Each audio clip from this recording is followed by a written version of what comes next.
warahmatullahi wabarakatuh. Bismillahirrohmanirrohim.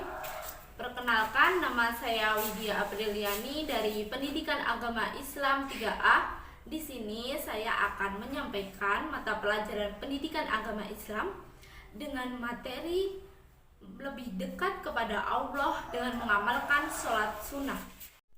Yang pertama, kita akan membahas pengertian dan macam-macam sholat sunnah. Nah, apa itu sholat sunnah? Sholat sunnah adalah sholat yang dianjurkan untuk dilaksanakan.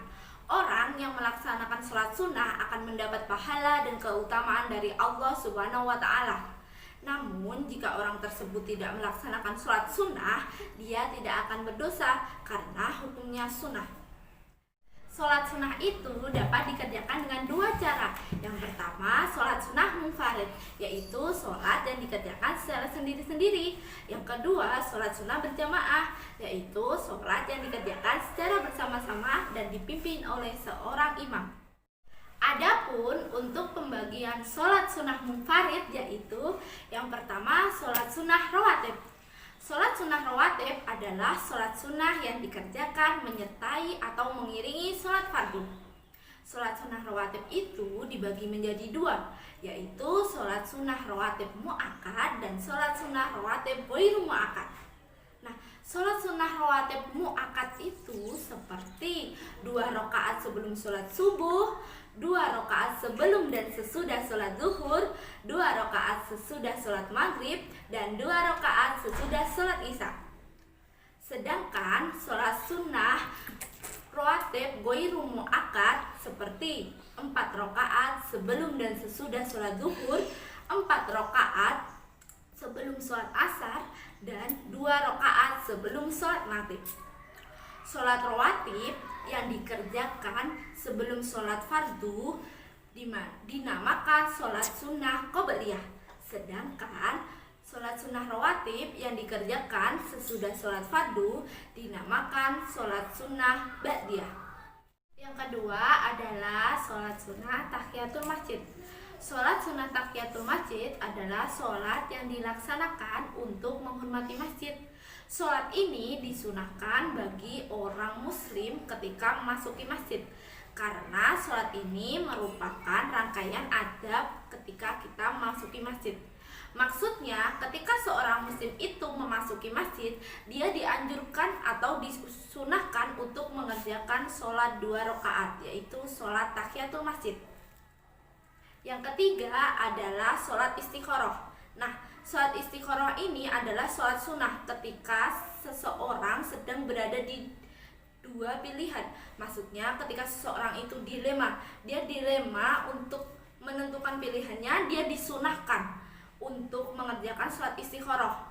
Nah, sholat istikharah ini adalah sholat yang dikerjakan sebagaimana sholat pada umumnya. Yang membedakan hanyalah niat dan waktunya. Biasanya yang lebih utama waktu mengerjakan sholat istikharah itu pada tengah malam atau pada sepertiga malam. Yang keempat adalah sholat sunnah duha. Sholat sunnah duha merupakan sholat sunnah yang dilaksanakan pada waktu matahari sudah setinggi 1 tombak, yaitu sekitar pukul 7 pagi hingga sebelum waktu pelaksanaan sholat zuhur. Kita dapat melaksanakan sholat sunnah duha paling sedikit adalah 2 rakaat dan yang paling banyak adalah 12 rakaat. Tata cara pelaksanaan sholat duha itu sama seperti sholat biasanya, yang membedakan hanyalah pada niat dan waktunya. Yang kelima adalah sholat sunnah tahajud. Sholat sunnah tahajud hukumnya adalah sunnah mu'akkad dan dilaksanakan pada waktu malam hari, yaitu sepertiga malam. Nah, keistimewaan dari sholat sunnah tahajud itu banyak sekali. Seperti ketika kita meminta sesuatu kepada Allah, insya Allah akan diijabah oleh Allah Subhanahu wa Ta'ala. Selanjutnya untuk pembagian sholat sunnah berjamaah, yaitu yang pertama sholat sunnah Idul Fitri. Sholat sunnah Idul Fitri adalah sholat sunnah 2 rakaat yang dilaksanakan pada hari raya Idul Fitri, yaitu pada tanggal 1 Syawal. Hukum melaksanakan sholat ini adalah sunnah mu'akkad, sunnah yang dianjurkan. Nah, waktu pelaksanaan sholat Idul Fitri adalah sesudah matahari terbit sampai tergelincirnya matahari pada tanggal 1 Syawal. Di dalam sholat sunnah Idul Fitri pada rakaat pertama bertakbir sambil mengangkat kedua tangan sebanyak 7 kali. Sedangkan pada rakaat kedua bertakbir sambil mengangkat kedua tangan sebanyak 5 kali. Nah, di sela-sela takbir tersebut kita disunahkan membaca Subhanallahi walhamdulillahi wala ilaha illallah wallahu akbar. Yang kedua adalah sholat sunnah Idul Adha.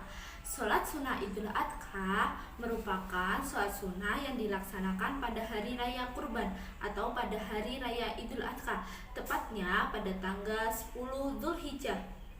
Nah, sholat sunnah Idul Adha ini hukumnya juga sunnah muakkad seperti sholat sunnah Idul Fitri. Rangkaian atau tata cara sholat sunnah Idul Adha sama persis dengan sholat Idul Fitri. Yang membedakan hanyalah pada niatnya dan pada khotbahnya. Yang ketiga adalah sholat sunnah gerhana matahari.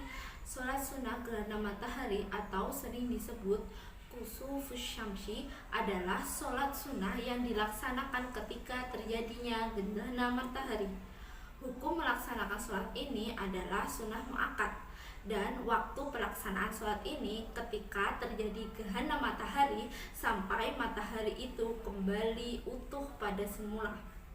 Nah, sholat sunnah gerhana matahari ini ada sedikit perbedaan dengan sholat pada umumnya, karena pada setiap rakaatnya terdapat 2 kali membaca surat Al-Fatihah, 2 kali ruku. Nah, maka dari itu dalam 2 rakaat sholat sunnah gerhana matahari akan terdapat 4 kali membaca surat Al-Fatihah, 4 kali ruku, dan 4 kali sujud. Yang keempat adalah sholat sunnah gerhana bulan. Sholat sunnah gerhana bulan biasanya disebut dengan kusuful qamari. Nah, sholat ini dilaksanakan ketika terjadi gerhana bulan sampai bulan itu muncul secara utuh. Hukum melaksanakan sholat ini juga sunnah muakkad loh, sunnah yang dianjurkan. Dan tata cara pelaksanaan sholat gerhana bulan sama persis dengan tata cara sholat sunnah gerhana matahari, yang membedakan hanya pada niatnya. Nah, dari penjelasan di atas tadi merupakan contoh macam-macam sholat sunnah berjamaah. Yang kedua, kita akan membahas tentang hikmah sholat sunnah berjamaah dan sholat sunnah munfarid. Pertama, hikmahnya adalah diberikan kemudahan dalam segala urusan oleh Allah Subhanahu wa Ta'ala. Yang kedua, merupakan penyempurna dari sholat fardu, baik dari segi kekurangan dan segi kesalahan melaksanakan sholat fardu. Yang ketiga, dapat menghapuskan dosa-dosa kita, menambahkan keridhaan Allah, serta menumbuhkan kecintaan Allah kepada kita. Yang terakhir, kita akan membahas tentang tata cara sholat sunnah berjamaah dan sholat sunnah munfarid. Pada dasarnya itu, tata cara pelaksanaan sholat sunnah berjamaah dan sholat sunnah munfarid sama seperti sholat fardu pada umumnya. Yang membedakan terdapat pada niat dan waktunya. Contoh yang pertama adalah sholat sunnah qobliyah zuhur. Pada awalnya kita berniat sholat sunnah qobliyah zuhur. Niatnya seperti ini: Bismillahirrahmanirrahim. Usolli sunatan qobliyatal zuhri rak'ataini mustaqbilal qiblati ada'an lillahi ta'ala. Kemudian takbiratul ihram. Setelah takbiratul ihram, kita melaksanakan sholat 2 rakaat seperti pada umumnya dan diakhiri dengan salam. Nah, demikian tadi penjelasan sedikit tentang materi lebih dekat kepada Allah dengan mengamalkan sholat sunnah. Sekian dari saya. Bila ada kurang lebihnya, saya mohon maaf. Wassalamualaikum warahmatullahi wabarakatuh.